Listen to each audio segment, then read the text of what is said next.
You know, it's always good for the soul to come together in community, especially this year, as Fred mentioned. I don't have to remind you about the times that we're living in. We're all painfully aware of that. And like many of you, we have been working nonstop since the November election, pushing ourselves beyond our limits. But that's why tonight's gathering is so special for us, because we get to be with you. And we get to come together like countless others are coming together across the country to get through these challenging times. It's only been 77 days. But we're gathering in living rooms, we're gathering in town squares, we're gathering in places of worship. And we come together to take refuge in one another, to strengthen our resolve, and to replenish the soul. And amid all this madness, we have the audacity to celebrate our values, our lives, and to find joy, because the human spirit's defined not by what we oppose, but by what we propose for this world. Am I right?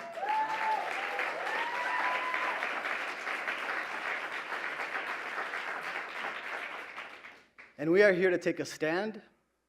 And for public advocates, that means recommitting ourselves to our mission of challenging the systemic causes of poverty and discrimination. Perhaps in what will be one of the most challenging periods since we first opened our doors 46 years ago. But all along the way, it's been you, our community partners, our pro bono allies, our pillars, our donors, our funders, all of you who have helped us get this far. And we know that with your help in these times, we will continue to resist injustice with every fiber of our being. And we also promise you that as we resist, we will continue to build the society that we all want, because defense alone does not achieve justice.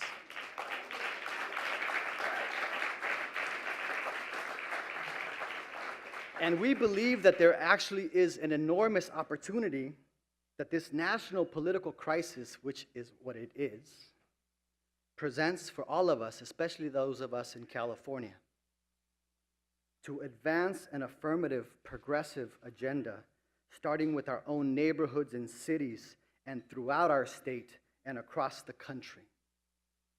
Now, contrary to what our instincts might tell us, the time to win that progressive agenda is right now. Not 2018, not 2020. Right now is the time to reclaim our democracy, our public institutions, our economy, and to rewrite the entire social contract from the bottom up.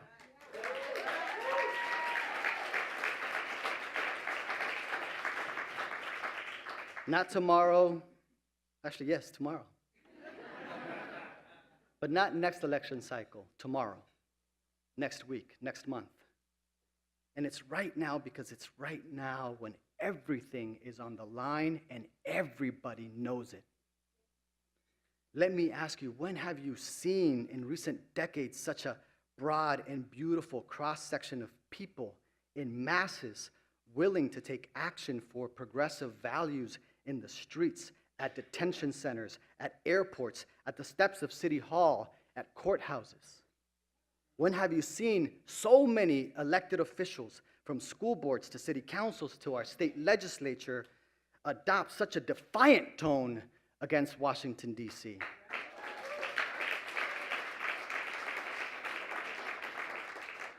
We are doing things we never would have done before the election, because now the alternative has been so sharply defined and so dangerously defined.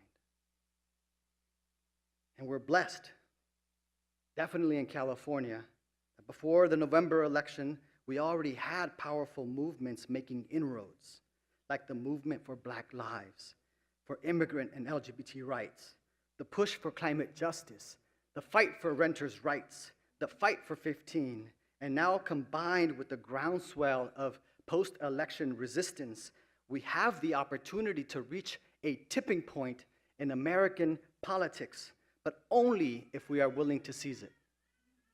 This is the time to push our elected leaders and our institutions beyond what they would normally expect.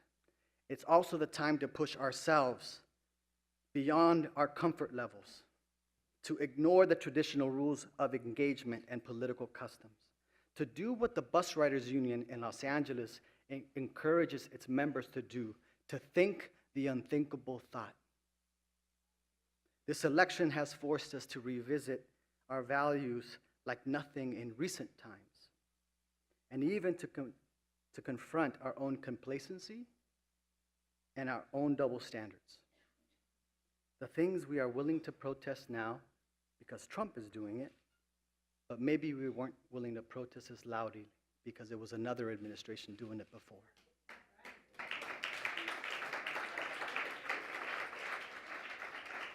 I don't know if you know, but I've been Mexican for a pretty long time. 43 years and counting, and I'm going to sign up for another round if I win the universe lottery. And I'm an immigrant to this country. I came here when I was 10 years old. I can authentically look you in the eye and tell you that I'm willing to be arrested to protect my undocumented brothers and sisters. But, why wasn't I willing to do that when it was Obama deporting my community, or George W. Bush before him, or Bill Clinton before him? If we are really honest with ourselves, those double standards will surface in this period. And again, because the alternative has been so starkly and dangerously defined.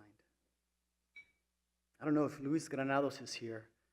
Luis leads MEDA, one of our key allies in the affordable housing fight. He recently pointed me to some literature on the issue of core values. And there was a definition that really struck a chord. And that is that a core value is something that you're willing to do and be punished for doing it well. Let me repeat that. Something that you are willing to do and to be punished for doing it well. Not just what are we willing to speak up for, not just what are we willing to try to win, but maybe not succeed. To be punished for doing it. I've been avoiding punishment my whole life. I don't know about you. But we have to ask ourselves in these times, what is it that we're willing to be punished for? Is it for women's rights? Is it for Black lives? Is it for our immigrant, LGBT, and Muslim brothers and sisters? If so, then isn't it also for the right to put a roof over your head? To earn a living wage for yourself and your family?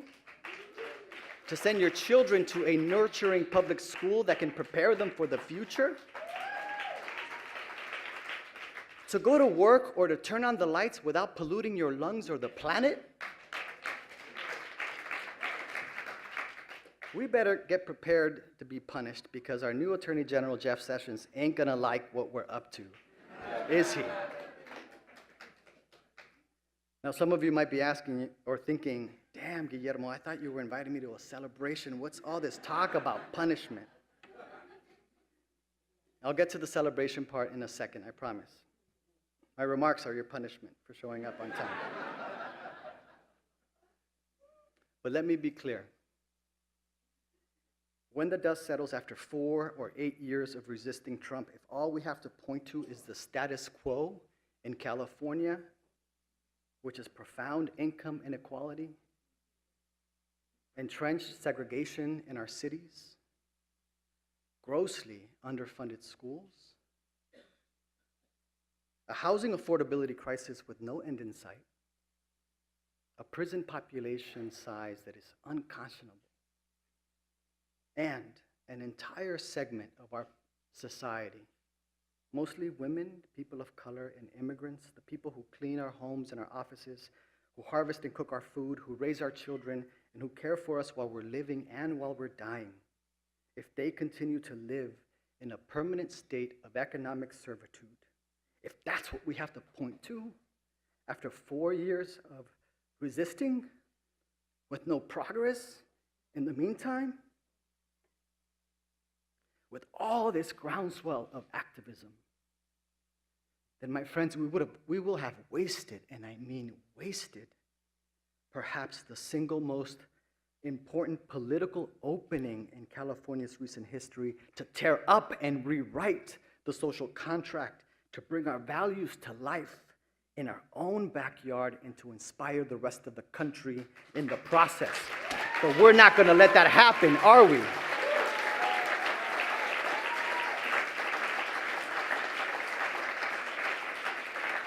Tonight, we commit to you that with your continued support for public advocates, we will seize that opportunity together. And we're going to start tonight by showing our appreciation for some of the good people that have been helping this people's law firm to advance a progressive agenda over the past year. You're going to hear from fearless community residents protecting their neighborhoods from displacement, to committed pro bono lawyers fighting for adequate and equitable school funding, to a rising political leader who is breaking the mold and setting a new standard for what it means to hold elected office. Together, these voices of conscience help remind us that as we resist vehemently, we must also push for the society that we want.